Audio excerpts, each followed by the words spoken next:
আসসালামু আলাইকুম। স্যার, কেমন আছেন? আসসালাম রহমতুল্লাহ। বলেন প্রশ্ন। স্যার, আমি ইন্ডিয়ার শিলিগুড়ি থেকে বলছি, ফারজান আলী। মাশাআল্লাহ, স্যার, আমার বলেন। একটা প্রশ্ন যে মহিলারা যখন আর কি প্রেগনেন্ট হয়, তো যখন আর কি মহিলা ডাক্তার থাকে না, তো পুরুষ ডাক্তারের কাছে চিকিৎসা নিতে হয়। তো এই ক্ষেত্রে যখন নর্মালি ডেলিভারি হয়, তো মহিলা ডাক্তার না থাকার কারণে পুরুষ ডাক্তার দিয়ে আর কি ডেলিভারি করা হয়। তো তাদের সামনে, তো পুরুষ ডাক্তারের সামনে গোপন অঙ্গ খোলা হয়। তো এইটার ক্ষেত্রে কি গুনাহ হবে, বা এই ক্ষেত্রে কি ওই মহিলাকে আল্লাহর কাছে তওবা করতে হবে? এই বিষয়টা একটু জানতে চাচ্ছিলাম। জাযাকাল্লাহ খাইরান। ওই ওই মহিলাকে তো অবা শুধু নয়, মহিলার অভিভাবক, বাবা যদি অভিভাবক থাকে, স্বামী, তাদেরকে রবের কাছে জবাব দিতে হবে। কে বললো মহিলা ডাক্তার পাওয়া যায় না? এর আগে আলোচনা করেছি। প্রথম কথা, মহিলাদের চিকিৎসা, মুসলিম মহিলার চিকিৎসা মুসলিম মহিলা ডাক্তার কাছে করতে হবে। এক নম্বর, যদি তা না হয় তো অমুসলিম মহিলা দুই নম্বরে। হ্যাঁ, কে বললো শিলিগুড়ির মতো জায়গাতে মহিলা ডাক্তার গাইনি পাওয়া যাবে না? যে অবশ্যই পাওয়া যাবে, চেষ্টা করলে পাওয়া যাবে। আপনি সুবিধাবাদী, সস্তায়, হয়তো একটু 5,000 বেশি লাগবে, অথবা একটু দূরে যেতে হবে, ডিস্ট্রিক্ট টাউনে যেতে হবে, আপনি থানা প্রপারে করে ফেললেন, এই জন্য হয়তো ছোট জায়গায় করে ফেললেন না, মোটেই না। নিরুপায় হলে জায়েজ। এক নম্বরে মুসলিম মহিলা ডাক্তার কাছে মহিলা চিকিৎসা করাতে হবে। বিশেষ করে যেখানে গাইনি গাইনি বিষয়গুলো, বা যেগুলো আপনার বাচ্চা প্রসূতির বিষয়গুলি।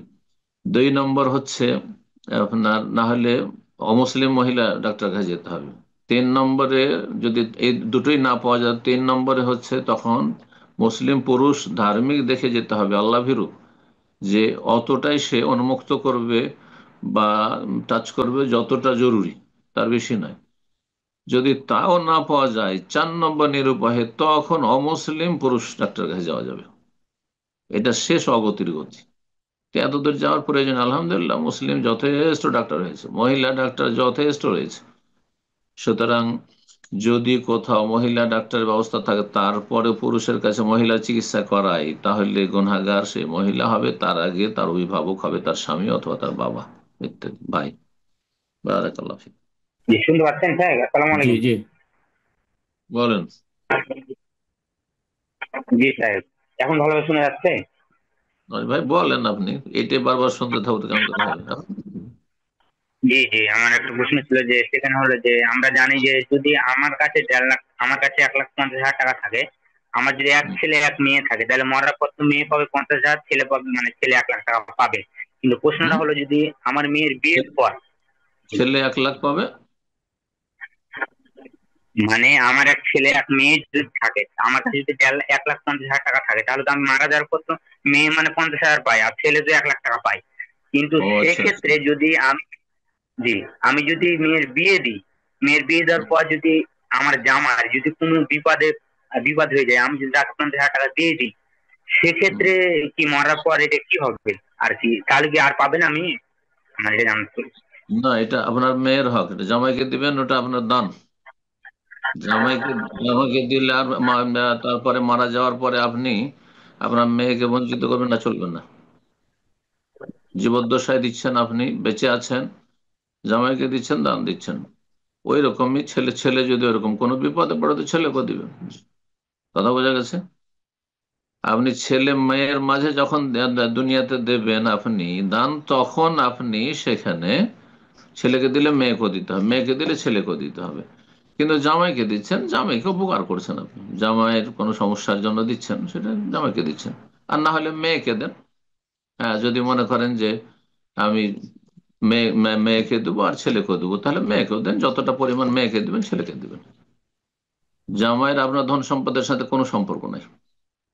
জি। কিসে এখানে একটা প্রশ্ন হয়তো উনি যেটা বলতে বলতে চাচ্ছেন, এটা আমারও জানার যে এখানে যদি মৃত্যুর আগে কি সে তার মেয়ের যে অংশটুকু যে আচ্ছা, পাবে, উদাহরণস্বরূপ যেটা উনি বললেন, এটা কি সে ওই ভাবে সে দিয়ে দিতে পারে তার মৃত্যুর আগে, যে আমি এটা দিয়ে দিলাম, সমস্ত যে তার সমস্ত ভাগ? ধন সম্পদ দেওয়া জায়েজ নয়। যদি সেটাই মূল তার সম্পদ হয়, সবগুলি ভাগ করে দিচ্ছে যারা, এটা জায়েজ নয়। কারণ এটা তার ক্ষতি করবে অনেক সময়, রাস্তায় পথে নামিয়ে দেবে, ফুটপাতে নামিয়ে দেবে বাবা মাকে, অসৎ ছেলে মেয়েরা। কথা বোঝা গেছে? আর হচ্ছে এইসব ঘটনা।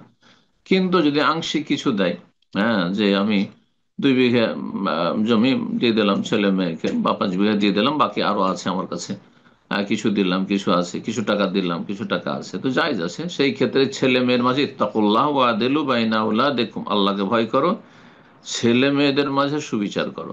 কিন্তু জামাই তো ছেলেও না আর মেয়েও না, কথা বোঝা গেছে? জামাইকে দিলে হয় আপনি দান, অনুদান, হাদিয়া দিচ্ছেন, উপঢৌকন, তাহলে হাদিয়া উপঢৌকন দিলে আপনার ছেলেকে দিতে এমন কথা নয়। আর যদি আপনি ছেলেকে দিতে চান তাহলে মেয়েকে দেন, আর মেয়ে তখন তার স্বামীকে দিক, যা করবে তাই করবে, তখন আপনি ছেলেকে দেবেন। বারাকাল্লাহ ফিক।